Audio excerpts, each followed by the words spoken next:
artes visuales en la radio. En Happening, una columna para ver con los oídos.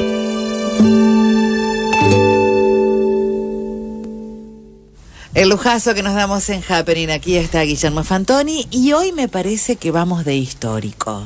Sí, es verdad. Volvemos a mirar la historia después de haber recorrido bastantes galerías e instituciones de la ciudad con sus exposiciones. Y vamos a la historia. Vamos a hablar de los refugios, particularmente de la agrupación de artistas plásticos Refugio, que fue una agrupación emblemática de las primeras décadas del siglo XX, que nace en agosto de 1932, en la medida que se reúnen en el museo artistas de diversas procedencias, dado que se realizaban unos cursos, más que cursos, unas sesiones libres de dibujo. Algo reclamado por la comunidad artística y que el museo ofreció realizar esas sesiones con algunos correctores destacados como Julio Banzo y el recién llegado de París, Antonio Berni. Recién llegado de París a fines de 1931. ¿Estamos hablando de qué museo? Del Museo Municipal de Bellas Artes, del antiguo Museo de Bellas Artes, que luego se reformula como Museo Municipal de Bellas Artes Juan B. Castañino en 1937. Estamos hablando de 1932, y en el ámbito de ese antiguo museo de la calle Santa Fe al 800, se realizan estas sesiones, y a partir de esa reunión de algún modo casual de artistas, se genera la idea de crear una agrupación que comprenda, digamos, a la comunidad artística en sus variaciones interminables. De ahí el nombre Refugio, y la presidió Joaquín Álvarez Muñoz, que era un artista muy formado, odontólogo de profesión, a quien secundaban otros artistas no menos interesantes como Tito Benvenuto, José Marín Torrejón, José Fantín y otros tantos. Refugio venía a ser una suerte, según sus propuestas iniciales, como una suerte de hogar para los artistas, del cual hasta el momento se habían visto desposeídos. ¿Qué quiere decir esto? Que en la ciudad había una suerte de orfandad en los artistas. Más allá del notable desarrollo de la plástica, la burguesía local, que había promovido el desarrollo institucional, cierto mecenazgo, cierto coleccionismo, cierta afición a la plástica, esa afición se desplegaba en primer lugar con los artistas extranjeros, españoles e italianos, que llegaban de la mano de algunos Marchand a la ciudad. Algunos que venían y volvían.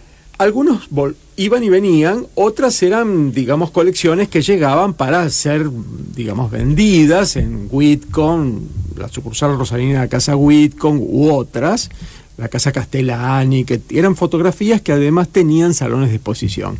¿Qué pasa? Más allá de esta valoración de los artistas extranjeros, estaba la valoración de los artistas porteños. Y en un lugar muy subalterno, los artistas rosarinos. Entonces, como decía Ubraro, un viejo pintor de la ciudad, primó en nuestras agrupaciones, en nuestras reuniones, el deseo de defendernos y de protegernos. Eran agrupaciones que defendían el arte y los artistas, así genéricamente. Por eso necesitaban un refugio. Claro, de ahí el nombre de la agrupación, que fue una agrupación, digamos, plural, y en ese pluralismo también anidaba el sepulcro de la propia agrupación, porque semejante pluralismo no puede sostenerse en el tiempo, y más en tiempos críticos como fueron los años 30, y lo interesante es todo el desarrollo de salones, muestras societarias, salones de extramuros, conferencias, tertulias, talleres, en fin, es una agrupación que desarrolla una labor amplia, intensa en esos años, y luego se produce un cisma, y el sector más joven, más progresista, más radicalizado, conforma una agrupación que fue, digamos, la Mutualidad Popular de Estudiantes y Artistas Plásticos, que rodea a Berni. Pero Refugio tenía en su seno, digamos, artistas de una modernidad más mesurada, diríamos, más atenuada, pero modernos al fin, que eran en general intimistas, luministas, airelibristas, y algunos de ellos, como Tito Benvenuto, era un pintor al que Grela calificaba de nuestro Morandi. ¿Qué quería decir con eso? Que hacía unas naturalezas muertas con una sugestión similares a las de Morandi, a las de Giorgio Morandi, o hacía unos paisajes del litoral, con casas cubos, con ranchos, con llanuras infinitas, con cielos importantes, muy esencialistas, muy reducidos a sus líneas principales, que se aproximaban a Carlo Carrà.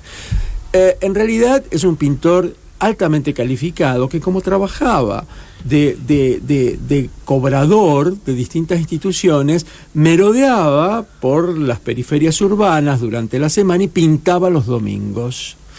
Por lo tanto, era un pintor de domingos. Del cobrador, sí, de clubes, de obras sociales, exacto. de Ese era Tito seguros. Benvenuto, que era un pintor de domingos, claro, pero era un pintor profesional. No era un pintor dominguero en el sentido de un aficionado. Conocía las periferias y las periferias nutrían esa pintura, que era básicamente cielo y tierra, y el plano de la tierra dividido en pequeños planos que eran las casas, reducidas a cubos, los ranchos, algún puente, algún elemento muy esencial, y todo en una gama de ocres, de tierras, de azules desaturados. Debe haber pintado 60 cuadros en toda su vida. Hay algo de él en la muestra del Castañino, ¿no? Exacto. Pueden ir a ver la ciudad ante el espejo, artistas de Rosario, en la colección Castañino, que allí hay un sector donde están las obras de Tito Benvenuto, esos paisajes maravillosos de suburbio, y hay también alguna obra de Joaquín Álvarez Muñoz, que fue su presidente, digamos, el primer presidente de Refugio, que era un pintor muy calificado, de origen uruguayo, que tenía un oficio muy acendrado y también encanto en su obra. Entonces, allí en esa muestra del Castañino, la muestra permanente dedicada al arte de Rosario, van a poder ver obra de algunos artistas de Refugio. ¿Alguna mujer estaba en este grupo Refugio? Sí, había varias mujeres, porque en realidad congregó a una enorme cantidad de artistas varones y mujeres.